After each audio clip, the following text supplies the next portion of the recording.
At Christmas dinner, my 13-year-old granddaughter suddenly collapsed and had to be rushed to the hospital. While we were all terrified, my daughter-in-law posted online, "Finally got rid of the brat who only knows how to get attention." That's when I started planning everything. When she came home and found that on the kitchen table, she started screaming like a maniac. But before we continue, check if you are subscribed to the channel and share in the comments where you are watching us from. We would love to know how far our revenge stories reach. I was standing in my small kitchen. The sweet aroma of spiced cider bubbling on the stove filled me with warmth. The smell of cinnamon mixed with ripe apples, a reminder of Christmases past when the whole family gathered and everything seemed perfect. I gently stirred the pot of hot fruit, careful not to spill the bright red liquid that glowed like a small flame. Beside me, Sarah, my 13-year-old granddaughter. She was carefully placing freshly fried donuts on a plate. Her small hands trembled slightly as she sprinkled the powdered sugar, each grain shining like white snow. "Grandma, your donuts look beautiful," she said with a clear, happy voice, her brown eyes full of joy. I smiled, stroking her shiny black hair, feeling a warmth fill my chest. For me, Sarah was not just my granddaughter, she was my whole world, the only light I had left since my husband Richard passed away. The doorbell rang, pulling me from my thoughts. The guests began to arrive, bringing laughter, lively conversations, and greetings of "Merry Christmas Eve." My small house in our town filled with life. My cousin Linda came in and hugged me tight. Her jasmine perfume reminded me of my youth. Mark, my brother-in-law, with his wide smile, gave me a strong hug. He talked nonstop about the casserole his wife had prepared. Christmas carols played cheerfully from the old speaker. Mixing with the delicious smell of the stuffed turkey baking in the oven, I moved from one side to the other, greeting everyone, making sure everything was ready. It was Christmas Eve, a night for family, for unity. I wanted everything to be perfect, not just for me, but for Sarah, so she could feel the love I always wanted to give her. But then the front door opened one more time, and the atmosphere seemed to tense up a bit. At least inside me. My son Ryan and Jessica, my daughter-in-law, walked in. They were late, as always. Jessica stood out in her tight, sparkling red dress, like she was going to a fancy party in the city, not a family gathering. She walked past me, gave me a superficial hug, her lips curved in a polite smile. No emotion. "Hi, Mom," she said in a light voice, and she immediately joined Ryan's friends, whom I barely knew. Ryan kissed me on the cheek and asked quickly, "Everything okay, Mom?" I nodded and smiled, even though a slight uneasiness tightened my chest. I watched him walk away and wondered, since when had this distance opened up between us? I turned my gaze back to Sarah, and my heart sank. She was shyly approaching Jessica, carefully holding a donut in her small hands, still with sugar on her fingers. "Aunt Jessica, try Grandma's donut. It's delicious," she said with enthusiasm, as if offering a precious gift. Jessica looked at the donut. Then she glanced down at her expensive dress. "Thanks, but I'm watching my figure," she replied coldly, immediately turning to talk to a friend, leaving Sarah standing there alone with the donut in her hand. I saw my granddaughter's small shoulders tense up and the light in her eyes dim like a lamp someone had turned down. I wanted to go over, hug her, tell her it was okay, but I held back. I did not want to make things more tense. I just walked by her, gave her a pat on the shoulder, and whispered, "Come help me set the table, my love." The dinner began. The whole family gathered around the old oak table that my husband had loved so much. I served honey-glazed ham, that delicious-smelling fish with a thick apple salad. Everyone raised their glasses, the sound of toasts mixed with laughter and cheerful congratulations. Jessica, as always, became the center of attention. She told jokes in that high-pitched voice of hers, making Ryan's friends burst out laughing. I looked around the table trying to enjoy the moment, but my eyes could not leave Sarah. She was sitting silently in a corner, her plate almost untouched. She moved the piece of turkey from one side to the other, as if just pretending to eat. Her face was pale, and those brown eyes that always sparkled now looked dull.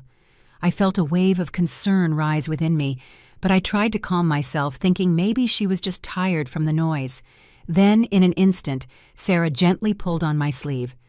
She leaned towards me and whispered in a voice so low I had to strain to hear her, "Grandma, my stomach hurts." I felt my heart stop for a second. I put my hand on her forehead and noticed a strange warmth. "Wait a moment.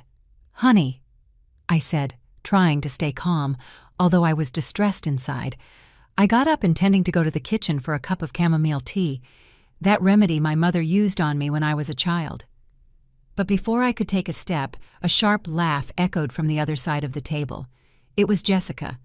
She was staring at us, her red lips curved in a mocking smile. "Here we go again with the drama," she said in a tone so loud that everyone turned to look. "Oh, Stella, do not spoil her so much. This girl always wants to play the victim to ruin the party." The atmosphere froze. Some relatives laughed awkwardly, trying to hide the tension. Ryan, sitting next to Jessica, looked visibly uncomfortable. "Come on, Jessica. Do not say that," he muttered, though his voice was weak, unable to stop his wife. I looked at Sarah. Her small shoulders were trembling, her head bowed over the plate, her hands clenched under the table. Her eyes were red, but she was not crying. She did not say anything, just enduring it in silence. I felt a pang in my chest, as if someone was squeezing it tightly. I wanted to scream, "Defend her!" but I held back, fearing that one word would make everything worse. Instead, I took her hand and squeezed it gently as a silent promise that I would not leave her alone. Ryan, perhaps aware of the tense atmosphere, turned up the volume of the music. The Christmas carols filled the air again, hiding the uncomfortable silence. People resumed their conversations, the toasts and laughter, trying to pretend everything was normal. I got up intending to take Sarah to her room so she could rest and I could check on her better. But just as I put my hand on her shoulder, everything fell apart. Sarah staggered. Her brown eyes went wide and rolled back. She collapsed, pulling the tablecloth down with her. Wine glasses shattered. The sound of breaking glass echoed like a scream in the silence. I screamed, my voice broken by panic. "Sarah, my child." I knelt beside her, my trembling hands holding her pale face. The music stopped abruptly. Everyone jumped up, startled. Chairs moved. Shouts filled the room. Ryan ran towards us. He knelt beside me and called out to his daughter, "Sarah, wake up, please." I looked at her. Her eyes were closed. Her breathing was weak.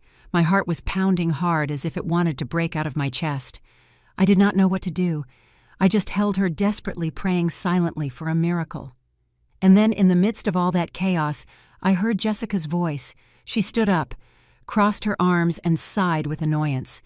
She looked down where Sarah lay motionless on the floor and said with a chilling calm, as if talking about the weather, "See, I told you, she always exaggerates." Those words were like a stab straight to my heart. Then, in plain view, looking into her cold, empty eyes, feeling the whole world collapsing around me, my son-in-law Mark, who always kept calm in difficult moments, quickly took out his phone and called 911. "The ambulance is coming. Stella," he said with a firm but calm voice, becoming a point of support in the storm. I heard the siren in the distance, and every second felt like an eternity. When the white ambulance stopped in front of the alley, the paramedics rushed in and placed Sarah on a stretcher. I held my granddaughter's hand tightly, not wanting to let go for even a second. "Can I go with her?" I asked, almost begging. The nurse nodded, and I got into the vehicle hastily, with my heart pounding so hard it felt like it would break my chest. Inside the narrow ambulance, I sat next to Sarah, holding her icy hand. The streetlights of our town blurred past the window, blurred by the tears I could not hold back. I looked at her face, her lips pressed together, and in that moment I wanted to scream to the whole world that I could not bear to lose another loved one. Richard, my husband. He had been gone for 7 years, and Sarah was all I had left. The only light in a house full of memories. I whispered, even though I knew she could not hear me. "I am here, my love. I am not leaving your side." The ambulance stopped in front of the hospital, and the cold lights of the hallway blinded me. The smell of disinfectant turned my stomach.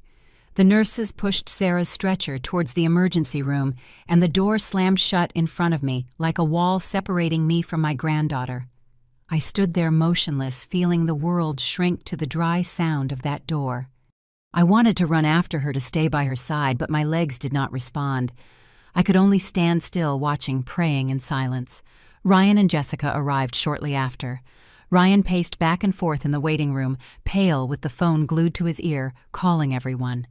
"Linda, Sarah collapsed. No. Mom is here. I do not know. The doctor has not said anything yet," he said with a trembling voice. A mix of worry and panic. I looked at him, wanting to hug him to tell him everything would be okay, but I could not. My soul felt tied in a knot, not just for Sarah, but for the helplessness of seeing my son not knowing what to do. Jessica, on the other hand, sat in a plastic chair, crossed her legs, and tapped the floor with her heel. Annoyed. She took out her phone, checked her makeup, and muttered with frustration. "Our whole Christmas Eve ruined. I told you she was just faking it." Her words were another stab. I could not believe it. I did not want to believe she was capable of saying something like that while my granddaughter was fighting for her life. I turned around facing her with my voice trembling with rage. "Jessica, please shut up. My granddaughter is in there." She smiled dismissively, her eyes cold as ice. "Your granddaughter is also a burden to my husband." Ryan, exhausted, intervened. "Jessica, that's enough." But his voice was weak, without strength to stop her. I turned away, avoiding her gaze, fearing that if I looked at her one more second, I would say something I would later regret.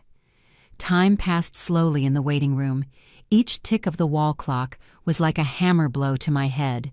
I sat down, clasping my hands tightly, trying to stay calm. The image of Sarah collapsing on the floor replayed over and over in my mind. Every detail, like a slow-motion movie. I blamed myself. I should have realized sooner. I should have taken her to the hospital as soon as she said her stomach hurt. I looked around.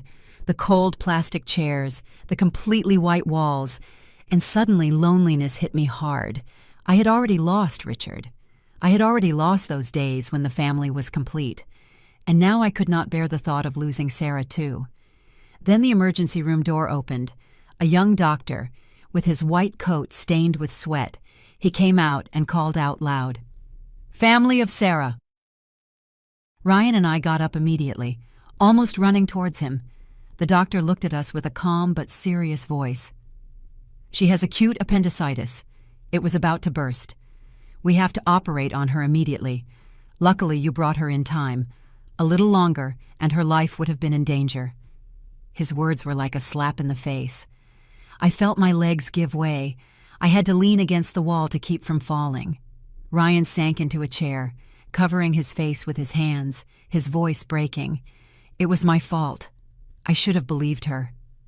I looked at Jessica, expecting to see some regret, some concern, but she was just standing there, with her arms crossed, without saying a word, staring blankly at the floor.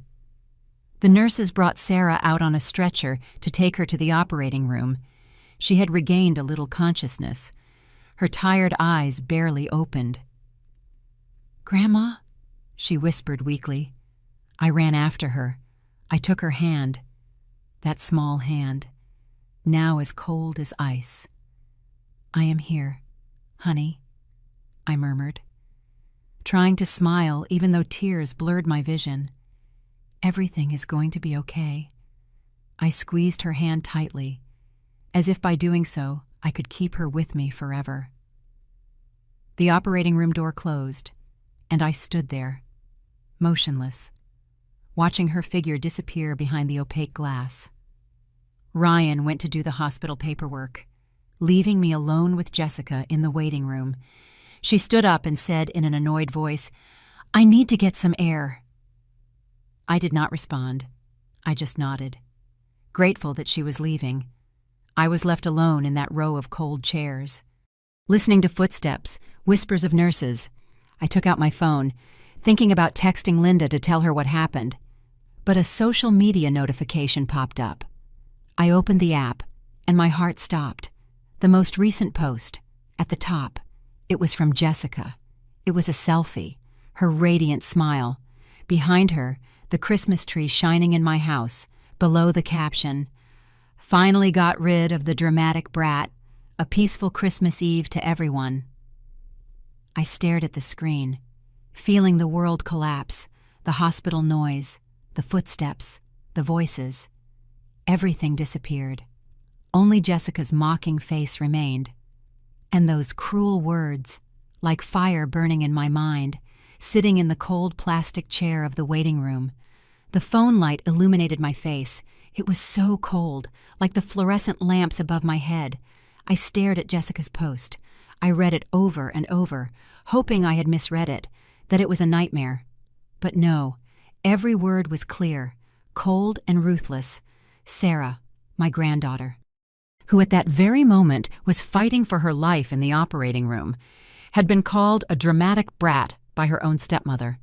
I felt an unbearable weight in my chest, as if a huge stone was crushing my heart and stopping me from breathing. My hands were shaking as, almost without realizing it, I scrolled down to the comments section. The lines appeared one after another, and each sentence was like a hammer blow to my mind. A friend of Jessica's, named Valerie, wrote, "Ha ha, peace at last. Let's open the tequila to celebrate. Girl." Another person, maybe her cousin, added, "I knew it. She only knows how to play the victim. Enjoy your Christmas Eve, honey." Thousands of ha-ha and like emojis appeared, like an invisible crowd laughing at my granddaughter's pain. No one, not a single friend or relative of Jessica's, asked about Sarah's condition. Not one question, not a hint of concern, just indifference and cruelty disguised as fake smiles on social media. I felt a chill run down my spine, not from the hospital cold, but from the harsh truth that the people around Jessica did not consider Sarah part of their family. The trembling in my body stopped abruptly. Another kind of coldness, not from pain, but from determination, spread throughout my being. I took a deep breath, trying to calm down. I could not let emotions overwhelm me, not now. I pressed the screenshot button, over and over, carefully saving Jessica's entire post, every comment, every reaction. I opened my email and sent all those images to myself, with the subject line, proof. Every time I hit send, I felt like I was building a protective wall for Sarah, even if only in my mind. I did not know what I would do with that proof yet, but I knew I would not let this cruelty go unanswered. Ryan returned with 2 cardboard cups of coffee, the soft aroma mixed with the cold air of the waiting room. He looked at me frowning and asked with concern, "Mom, what's wrong? What did the doctor say?" I did not answer immediately. I just handed him the phone with Jessica's post. Still on the screen. I watched his face, every little change. First it was confusion, then his eyes widened, in disbelief. Finally, his face turned red, a mixture of shame and rage. "This cannot be," he muttered in a trembling voice. "She could not have done this." But I knew that deep down, he understood it was true. Ryan gripped the phone tightly, as if he wanted to smash it. He got up and ran out of the room. I heard his voice in the hallway, furious but contained. "Jessica, what the hell are you doing?" I stayed seated, without following him, without wanting to hear more. I knew that conversation would lead to nothing. Minutes later, Ryan returned alone, with a defeated expression. He sat next to me, avoiding my eyes. "She said it was just a joke," he muttered. "Her friends always joke like that." I looked at my son, the boy I raised and loved for so many years, and I felt an impossible distance to bridge. He did not dare to face the truth, or to defend his own daughter. Ryan's weakness more than Jessica's post was what truly broke my heart. I did not argue. I just nodded, and took the phone from his hands. At that moment, I understood something with absolute clarity. Ryan would never fully be on Sarah's side. He was too weak in front of Jessica, too easy to manipulate. From now on, I would have to act on my own. I would be the one to protect Sarah, just as I promised Richard before he left. I looked down the long hallway, where the fluorescent lights continued to shine coldly, and a silent vow took shape in my heart. I would not allow Jessica to hurt my granddaughter ever again. An older nurse walked past me. Her appearance was kind. With silver hair pulled back in a high bun, she stopped when she saw me sitting alone, with a look full of compassion. "Do you want a blanket, ma'am?" she asked me in a soft voice. "The nights in the hospital are very cold." I smiled weakly and thanked her. The small kindness of a stranger, even if it was just a question, made me feel warmer than any word from my own family. It highlighted even more Jessica's cruelty and Ryan's indifference. I adjusted my coat, trying to hold on to the little warmth left in my chest. Then the light above the operating room door went out. My heart stopped for an instant. The doctor came out, his face less tense, though still serious. "The surgery was a success," he said in a firm voice. "We acted in time. The girl will be moved to the recovery room." I let out a breath, as if the whole world had stepped back from the abyss. Ryan jumped up and thanked the doctor profusely, but I just nodded silently. His words were like a ray of light, although my mind was not fully there. When the nurses pushed Sarah's stretcher out, I saw her pale face, her eyes closed, and my heart clenched again. She had survived, but I knew my battle was just beginning. I stood there watching the stretcher disappear around the corner of the hallway, and in my mind, the image of Jessica's post continued to burn. Those cruel words, her fake smile, and the indifference of those around her were like a fire urging me to act. I clutched the phone in my hands, where I kept the proof, and felt a new strength growing inside me. My promise had been sealed, not with words, but with the determination of a grandmother willing to do anything to protect her granddaughter. I sat in the chair next to Sarah's bed in the recovery room. The heart monitor beeped steadily and softly. As I looked at her pale, sleeping face, the memories of Jessica's treatment came back one by one, like a slow-motion movie. I remembered the first day Jessica moved into our house.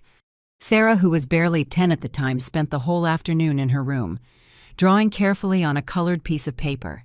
It was a drawing of our house with the red tile roofs and a bright Christmas tree in the yard. In the center, she drew 3 people holding hands, Ryan, Jessica, and herself, all smiling. Sarah brought the drawing shyly, her eyes full of hope. "Miss Jessica, I made this for you," she said excitedly. Jessica, busy organizing her closet full of designer shoes, barely glanced at it before leaving it on the nearest table. "Yes, it's nice. Now let me finish arranging this," she replied in a cold voice. No interest. The drawing stayed there forgotten until I quietly picked it up and put it in my bedroom drawer. I still remember Sarah's disappointed look, how she lowered her head and her small shoulders trembled.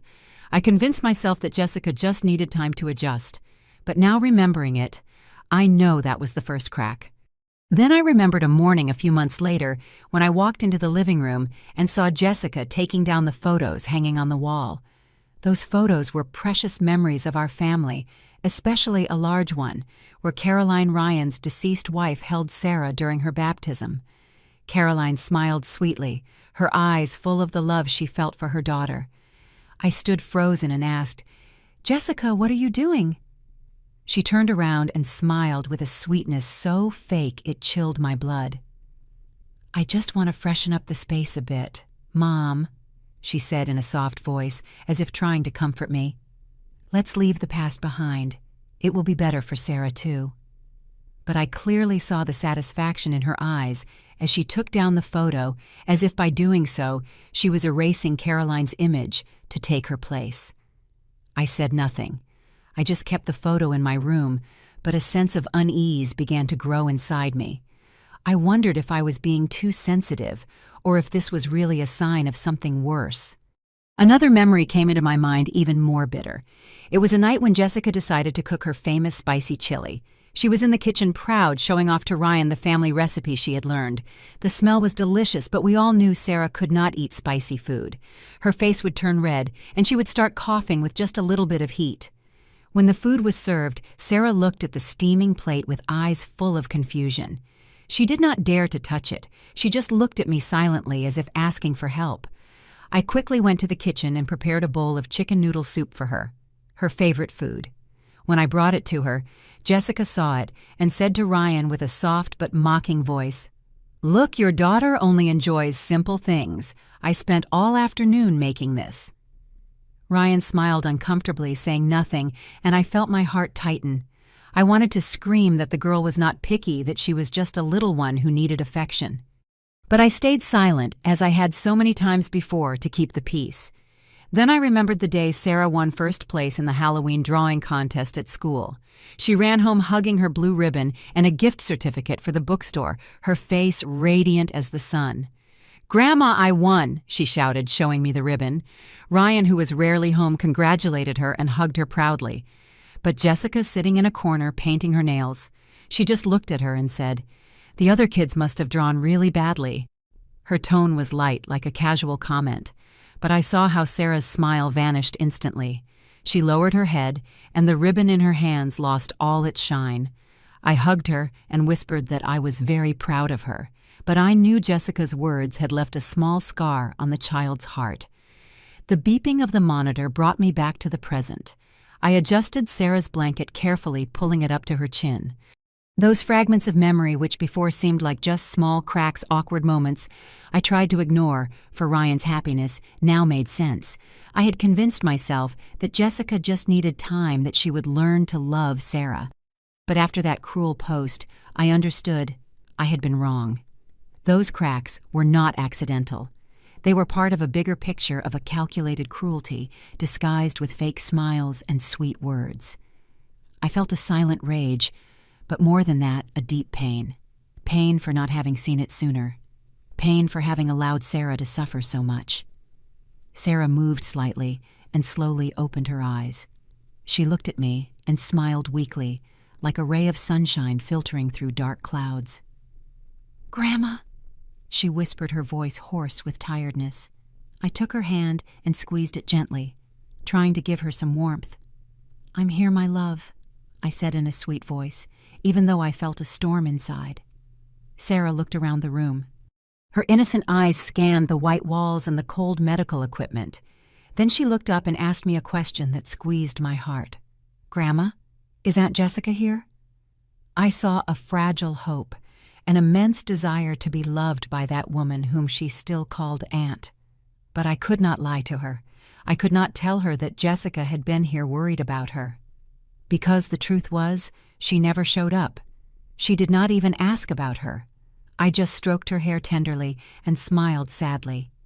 "Rest, my love," I told her, my voice breaking. In that silence, my determination turned to iron. Jessica would never again have the chance to get close enough to hurt this child. A week later, I took Sarah home. Ryan drove, but Jessica was not with him. He said she had the flu in an evasive tone, as if he was hiding something. I did not ask any more questions. I just nodded and helped Sarah inside. The house still had the cold air of that interrupted party. I had already cleaned up the broken glass, but the feeling of emptiness was still there, like a ghost hiding in every corner. I looked around and saw the Christmas tree still standing in the corner of the living room, its twinkling lights only making my chest feel heavier. Ryan walked Sarah to her room, gently helping her lie down. He stayed for a moment. He asked, "How are you feeling? Do you need anything?" But his eyes kept glancing at his watch, as if counting the seconds until he could leave. Before leaving, he put a wad of cash in my hand and said hurriedly, "Mom, buy the girl some vitamins. Jessica and I are going to Lake Geneva for a few days so she can clear her head." I looked at the money without saying anything. I just nodded. His words had no warmth. They sounded like a duty fulfilled without a soul. I put the money in my pocket, but a deep disappointment grew inside me. My son, whom I raised with all my love, now seemed to just want to run away from his responsibilities. The following days, the house became strangely quiet. It was just Sarah and me, the two of us together in calm. I made her chicken noodle soup, her favorite dish since she was a child. The aroma of the broth mixed with cilantro and lemon made her smile, although her smile was still weak. I sat by her bed and read her stories from the old book that Richard used to read to Ryan when he was little. We watched black and white movies on the old TV, and Sarah's laughter filled the room when the main character did something clumsy. The absence of Ryan and Jessica, even if temporary, made the house seem to breathe again. I felt a peace I had not felt in a long time, but deep down I knew it was just the calm before the storm. When Sarah was better and could move around the house on her own, I decided to go out for some fresh air. I walked to the Sweetheart Bakery, owned by my best friend Irene Davis. My best friend since our youth. The smell of freshly baked bread and roasted coffee welcomed me as soon as I walked through the door. Irene, with her silver hair pulled back in a high bun and her warm smile, saw me and waved. "Stella, come," she called, taking me to the small office behind the counter. She served me a cup of hot coffee with milk, its soft aroma enveloping me like a hug. In front of me, she placed a golden, still-warm croissant. "You look tired," she said with a look full of affection. I told Irene everything, from the terrifying Christmas Eve to Jessica's cruel post. She listened in silence, sometimes shaking her head or clicking her tongue, her kind eyes full of understanding. When I mentioned Jessica's attitude, Irene sighed. "I never liked that girl from the first time Ryan brought her here." Her eyes looked at everything as if she was putting a price tag on it without an ounce of affection. Her words touched a deep part of my heart where I had tried to bury my own doubts about Jessica. We were quiet for a while, looking out the window at the neighbors passing by with full bags to start their day. The everyday calm of our town made me feel relieved, if only for a moment. Suddenly, Irene turned to me, her eyes shining as if she had just remembered something important. "Stella," she said, slowly, thoughtfully, "I remember the day your husband Richard made his will. He was very worried about little Sarah's future. I think the house, he left it to her. Didn't he?" Irene's question was like a lightning bolt to my mind. I froze, feeling time stop. Memories of Richard flooded me clear and vivid. I remembered that day when he sat at the dining room table, took my hand tightly and said in a firm but calm voice, "I want to make sure that no matter what happens, our Sarah always has a home. You will take care of that for me, Stella." At that moment, it was just a promise between spouses, but now those words had become a light, showing me the way. I thanked Irene hurriedly and almost ran back home, my heart pounding hard. I could not wait another second. Upon entering the room, I went straight to Richard's old mahogany chest where he kept his most precious items. I opened the lid, and a smell of mothballs and old paper enveloped me, bringing back all the memories of the man I loved all my life. Inside was his favorite clothing, still with a faint scent of him. There was also our wedding photo album, already yellowed, and the letters he wrote me when we were young, with crooked letters full of love. I took them out carefully, placing them to the side, my hands trembling as if touching something sacred. At the bottom of the chest, under a faded linen cloth, I found a bundle of documents tied with a blue ribbon. I opened it, trembling with bated breath. The first line on the thick sheet, sealed with a red stamp, jumped out at my eyes. "Last Will and Testament of Richard." I flipped through the pages quickly, my heart pounding in my chest, and then I saw it clear as day. "The entire house located at this address will be inherited by my only granddaughter, Sarah. My wife, Stella, will be the guardian and administrator of said property until my granddaughter turns 18. I gripped the paper tightly, feeling its weight in my hands. It was not just a document. It was Richard's voice from beyond, reminding me that he had always put Sarah above everything else. I remember I could not sleep a minute. I sat in the usual kitchen, the place that was once filled with Richard's laughter and those warm family nights. On the table, a copy of Richard's will rested neatly next to a cup of chamomile tea that had long gone cold. I read every clause, every line over and over, as if I wanted to burn them into my mind. The next morning, as the first rays of dawn filtered through the red roofs of our town, I picked up the phone and called Adam Miller. He was an old college buddy of Richard's, a respected lawyer with a strong voice and a kind smile.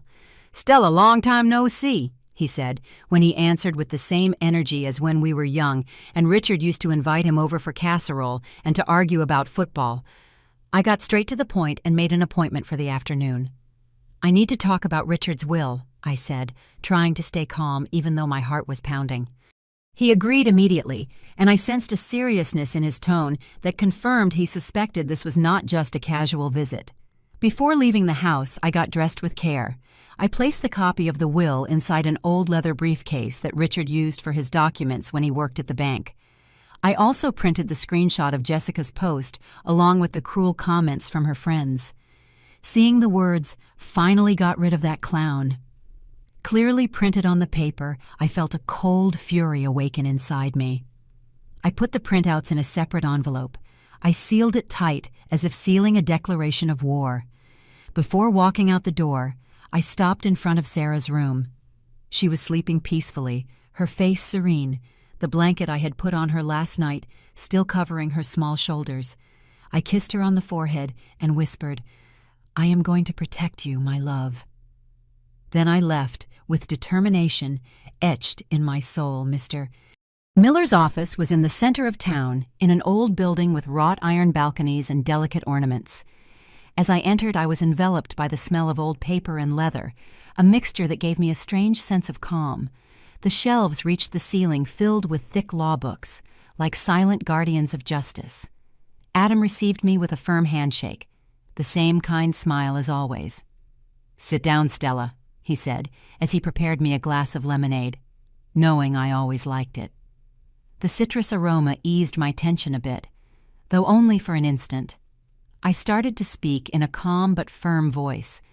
I told him about Christmas Eve, the moment Sarah collapsed, the agonizing hours at the hospital, and finally Jessica's cruel post. Adam listened without interrupting, his eyes full of empathy. When I finished, I placed the briefcase on the table and took out the copy of the will. "This is what Richard left," I said, pushing the document towards him. Adam nodded gravely. "I remember this will very well. Stella Richard's wishes were very clear." Then I took out the envelope with the printouts and slid it gently towards him. "And this is why I must fulfill his wish." Adam put on his glasses and carefully examined each photo. His kind face gradually turned serious, his eyebrows furrowed. When he read the lines written by Jessica, I saw his hand pause as if he could not believe what he was seeing. He put the papers down, took off his glasses, and looked at me with eyes full of indignation. "I cannot believe it," he said in a grave but sharp voice. "That girl is cruel. Stella, how can anyone be so insensitive?" I did not respond. I just nodded, feeling a small comfort in knowing I was not alone in my indignation. Adam got up, walked to the bookshelf, and took out a thick law book. He flipped through a few pages, moving his fingers nimbly, as if he had done this thousands of times. Then he turned. He looked at me directly and said in a firm voice, "Stella, you have every right. As the legal guardian of the homeowner, you have the authority to demand that anyone whose name does not appear on the property documents and who does not have your consent leave the premises. Ryan is your son, but Jessica has no legal tie to that property." His words were like a gust of wind that blew away the last doubts I had. I felt a new strength, as if Richard were by my side giving me courage. He explained the steps to follow. Draft a formal legal document demanding that Jessica leave within 30 days, as established by law. If she did not comply, we could begin eviction proceedings. Then he looked at me with a serious but understanding expression. "Are you sure you want to do this, Stella? It will not be easy. The family will be affected." He left the sentence hanging in the air, but I understood what he meant. I knew this decision could put a new distance between my son and me, but I had no other choice. I looked out the window and saw the colorful roofs of our town stretching out under the afternoon light. The narrow streets, the yellow and red walls, everything was part of my life, of my family. I thought of Sarah, of her innocent question, "Is Aunt Jessica coming?" And I felt my heart tighten. I looked Adam in the eyes and said without hesitation, "I am more sure than ever. Adam helped me draft that document. Justice for my granddaughter cannot wait any longer." Adam nodded, and a slight smile appeared on his face. "All right, Stella," he said. "Richard would be proud of you." A week had passed since the meeting with Mr. Miller, but time seemed to stretch on endlessly. My granddaughter's life and mine returned to a certain calm, at least on the surface. I helped Sarah with her homework, teaching her how to solve the problems she still struggled with. We watered the geranium pots on the balcony together, red flowers that seemed to remind us of the lifeblood of our town. Sarah laughed more, but sometimes I noticed a distance in her eyes, as if she was looking for something she could not express. The legal notice with its cold but powerful lines was tucked away in a large envelope hidden in the kitchen drawer. Every time I opened it to get a knife or a spoon, I saw it reminding me that the storm was approaching. I knew that when Ryan and Jessica returned, everything would change forever. One Saturday afternoon, my phone vibrated. A text from Ryan. "We are almost home. Mom, do you want us to buy anything?" I looked at the screen. My fingers paused over the keyboard. For a moment, I wanted to answer as usual, ask him to buy some oranges or bread, but I just wrote a short sentence. "No need, son." I put the phone aside, feeling as if I had crossed an invisible line. Today, I was not going to keep avoiding things. Today, I was going to face them. I took a deep breath. Trying to stay calm, I asked Sarah to go to her room to put on her headphones to listen to music or watch a movie on her tablet. "Grandma has to do something, my love," I said, smiling to hide the tension. She nodded obediently without asking questions. I went to the kitchen and took the envelope with the legal notice from the drawer. I placed it carefully in the center of the oak table where Richard used to sit to write his will, where our family once gathered on happy days. Next to it, I left the color printout of Jessica's post face down with the cruel phrase underlined in red, waiting for the moment to be revealed.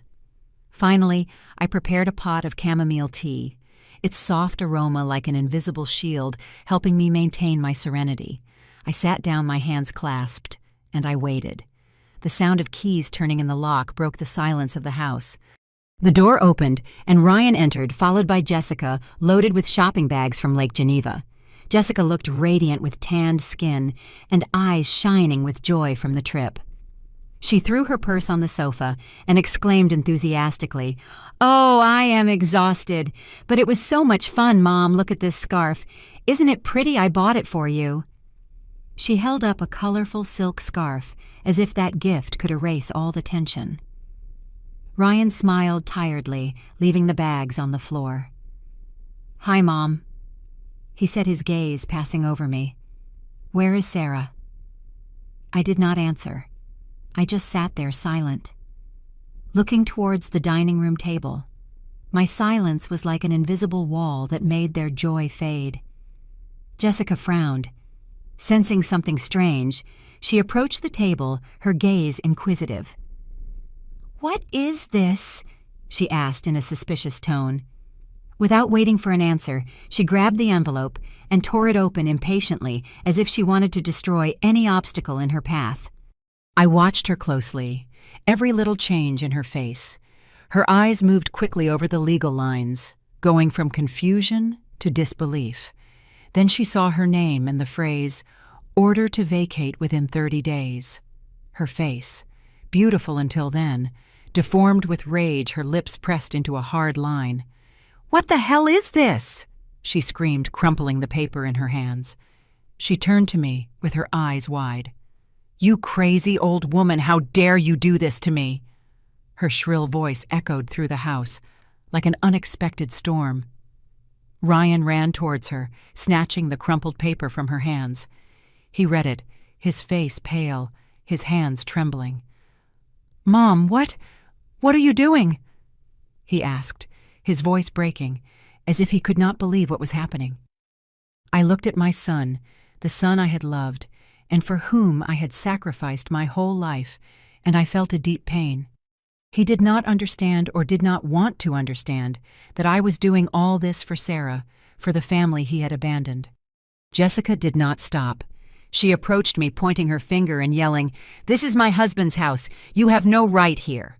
I took a deep breath, trying to stay calm, even though my heart was pounding. I turned over the photo that was face down on the table, showing Jessica's smiling face and the cruel sentence written below. "Finally got rid of the girl who thinks she's the center of the world." I took a red marker and circled the words, without looking away from her. While my granddaughter was on the operating table, I said, my voice firm, but without raising it, "You posted this." The air in the room became thick. Jessica looked at the photo with wide eyes, not out of regret, but for being exposed. She opened her mouth wanting to say something, but no words came out. Ryan was still standing there with the crumpled paper in his hand, his gaze wavering between his wife and me. I stood up and looked her straight in the eye. "And you are wrong, Jessica," I said coldly, but with all the strength I had left. "This is not your husband's house. It is Sarah's house according to her grandfather's will, and you have 30 days to leave." Jessica threw the paper on the floor. Her scream echoed through the silent house. "I am not going anywhere. We'll see about that." She turned and ran out of the room, slamming the bedroom door shut. Ryan stood motionless, unable to speak, his face full of pain and confusion. I looked at him. I wanted to say something to comfort him, but I could not. The door to war had been thrown wide open, and I knew there was no turning back. During the first 3 days after the confrontation with Jessica and Ryan, my house became a silent battlefield. Jessica locked herself in her room and only came out when Sarah and I were not in the living room. The faint sound of her footsteps, tense and uncomfortable, was a constant reminder that the peace was just an illusion. Ryan tried to talk to me, but his words led nowhere. "Mom, think about it," he said in a pleading voice. "Jessica, she did not mean to hurt you." I looked at him, the man I had raised, and I responded calmly but with decision. "The decision is already made. Ryan, you have to choose."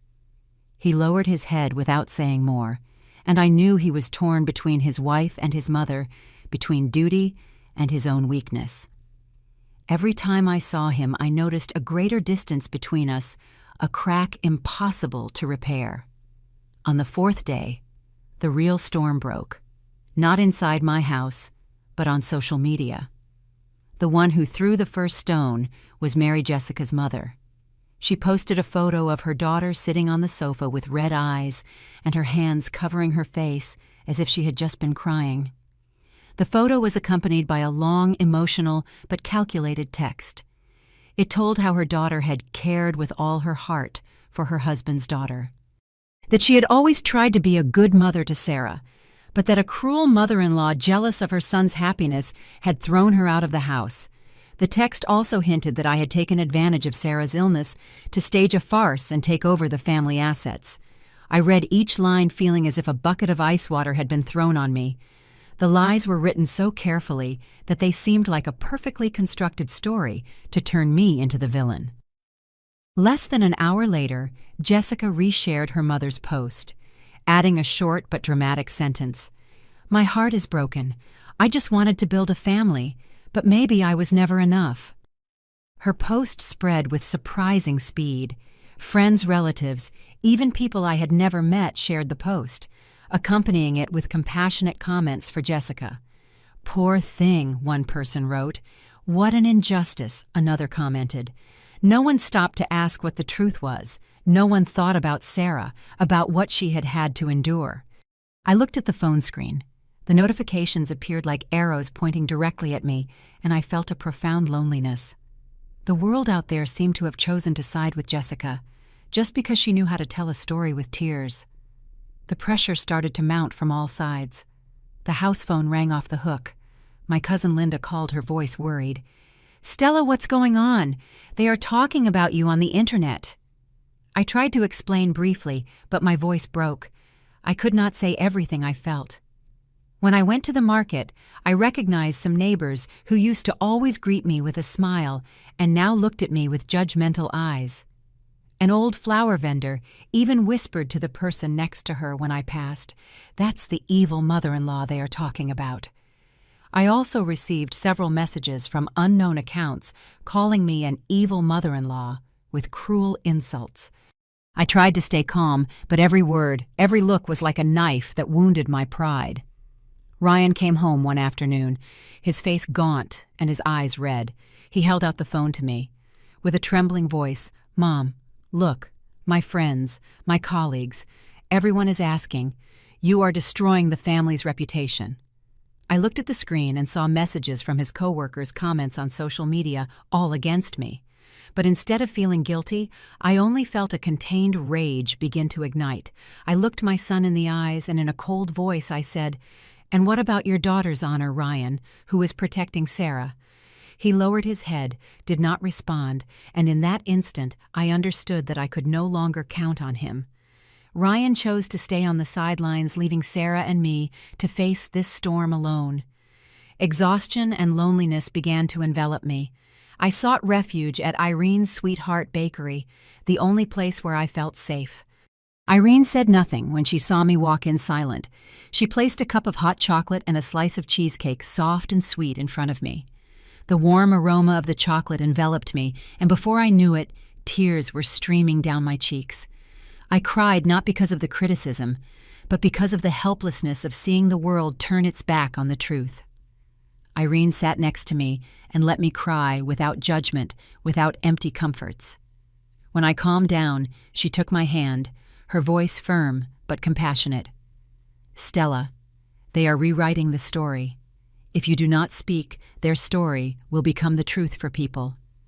She squeezed my hand, her gaze lit. "You have proof, you have the truth. Do not let your silence help their lies." Irene's words were like a breath of new life in my mind. I returned home more relieved, but determined. When I entered the living room, I found Sarah sitting at the table trying to do her homework, but with her eyes full of worry. She looked up and in a soft voice said, "Grandma, are you okay?" I smiled and stroked her hair, but I knew she had already felt the tension in the air. I cannot let her live with this fear any longer. I must act, not just for me, but for Sarah, for the promise to Richard. That night after Sarah fell asleep, I turned on my laptop. The screen lit up and my social media feed appeared full of dozens of notifications, critical comments, and words of accusation. I took a deep breath, put my fingers on the keyboard, and felt as if I were holding a sword. It was time for the truth to speak. I opened the evidence folder on my computer, where I had saved everything: Jessica's posts, the cruel comments, and the copy of Richard's will. I chose 3 important photos. I organized them with a purpose, like a storyteller preparing for the climax of her story. Each image was a piece of the puzzle, and I knew that together they would tell a story impossible to deny. I began to write. Not with anger, but with the heart of a mother, of a grandmother who had seen too much pain, but who still chose to stand up for what is right. I wrote slowly, letting each word flow from deep within me. In the first paragraph, I affirmed my love for my family, for Ryan, and above all, for Sarah. Silence is not always golden. Sometimes it is complicity. I wrote, "Today I must speak not to argue, but to defend the truth and protect my only granddaughter." Those lines were a declaration not just to the world, but also to myself. A promise that I would not let the truth continue to be distorted. In the second paragraph, I briefly recounted what happened on Christmas Eve without embellishments or exaggerations. "When Sarah collapsed in pain, we rushed her to the hospital," I wrote. "The doctor said she had acute appendicitis and that a little more delay would have put her life in danger." I deliberately did not describe Jessica as cruel or insensitive. I let the facts speak for themselves to paint the portrait of who she really was. The third paragraph was the core of the post. I chose each word carefully. While my son and I waited outside the operating room, my daughter-in-law posted a photo on her social media. I prefer not to comment on its content. I will let everyone judge for themselves. There was no need to add anything more. Jessica's photo with the cruel phrase, "finally free of the girl who always wants to get attention," would speak for itself. In the last paragraph, I resolved the issue of the house, once and for all. "As for the house where we live, it does not belong to me or my son," I wrote. "It is the inheritance that my late husband Richard left to his granddaughter Sarah. I am only the legal guardian. Asking someone with no inheritance rights to leave is simply fulfilling my husband's will and protecting my granddaughter's only safe refuge." I paused. I read each line and felt the weight of the words. It was not just a post. It was a declaration of war against the lie. I attached the 3 photos. The first was a screenshot of Jessica's post with her malicious phrase circled in red with a simple editing tool. The second was the page from Richard's will with Sarah's and my names highlighted, clear and undeniable. Finally, I chose a photo I took at the hospital. It was not the moment Sarah lay motionless in bed, but when she was trying to sit up with the IV still connected. Her face pale, but her gaze full of trust in me. That photo was not only real, but more moving than any story. It was the most living proof of my granddaughter's love and strength. I read the text one more time, checking every sentence, every period. Then I tagged Jessica and her mother Mary to make sure they and their friends saw it. I did not do it for revenge, but for the truth to come to light. With a deep breath, I pressed the post button. The computer screen flickered, and my post officially appeared on social media. I closed the laptop, got up, and went to sleep. I did not want to see the reactions immediately. I knew that the truth needs time to spread, and I had already done what I had to do. The next morning, when I turned on my phone, it almost froze from the number of notifications. My post had thousands of shares and hundreds of comments. I started reading with my heart beating fast, but not from fear, but from a sense of relief. The comment section was not a fight as I feared. On the contrary, it was an overwhelming agreement. People expressed their outrage at Jessica's actions and their support for me and Sarah. "How horrible! How can someone be so insensitive?" one person wrote. "Aunt Stella, we are always with you," a distant relative commented publicly. A former neighbor whom I had not seen in a long time wrote, "I always knew Mrs. Stella was a strong and loving woman with her family. Sarah is very lucky to have her." Those words, though simple, were like drops of cool water that soothed my wounded heart. Jessica's and Mary's posts were now filled with critical comments. "You should be ashamed for lying," someone wrote. "Sarah is just a child. How could you treat her like that?" another person added. I received a message from Linda. Her voice sounded excited on the phone. "Stella, the whole town is talking about your post. Everyone is on your side, and Sarah's." I smiled, but deep down I did not feel victory. I just felt relief, as if an invisible weight had been lifted from my shoulders. That afternoon, I received a notification that Jessica had deleted her post and shut down her social media accounts. Mary also went silent, without saying a word. The online battle did not end with screams or arguments. It ended with the truth exposed with my calm but firm voice. The remaining 20 days of the 30-day notice passed in a dense silence, as if the whole house was holding its breath. Jessica and Ryan barely left their room. They only peeked out occasionally like shadows gliding down the hallway. When they spoke, it was in soft arguments behind closed doors, tense whispers that I chose to ignore. I heard the sound of cardboard folding, of packing tape sealing boxes, and of furniture being dragged across the wooden floor. I spent time with Sarah, trying to maintain a space of peace for her amidst so much tension. We made donuts together, her favorite dessert, although her small hands were still clumsy at sprinkling the sugar. I told her stories about her grandfather Richard, about the times he took me for walks through the cobbled streets of our town, pointing out each house and telling me who lived there. Sarah listened with shining eyes, and I knew those stories were not just memories, but a way to remind her that she is loved, that she has an inheritance that no one can take away. On the 30th day, a truck pulled up in front of my house. The hoarse sound of the engine broke the morning silence. 2 men got out silently and began carrying the cardboard boxes from the house to the vehicle. Jessica was the first to appear, her face hidden behind large sunglasses. The red dress she always wore now seemed out of place among the gray boxes. She walked directly to the truck without looking at me once, without saying a word. I stood in the doorway, my arms crossed, feeling like I was saying goodbye to a nightmare, but inside me there was no satisfaction, just a quiet coldness, like when a wound finally stops bleeding. Ryan came out last. He stopped in front of me, an old suitcase in his hand, his eyes red and his face gaunt. He looked like he had aged 10 years in a few weeks. "Mom," he began, his voice hoarse, as if each word cost him effort. I'm sorry." I looked into my son's eyes, the child I had brought into the world, whom I had raised with all my love, and I saw in them a sincere regret, but also a deep helplessness. I wanted to hug him, to tell him everything would be okay, like I did when he was a child and he fell, but I could not this time. I took a deep breath, keeping my voice firm but calm. "That apology is not for me. Ryan," I said without looking away, "it is for your daughter. The only thing you need to do now is visit her more often. Show her that you are a father." He nodded, his lips pressed tight, holding back tears.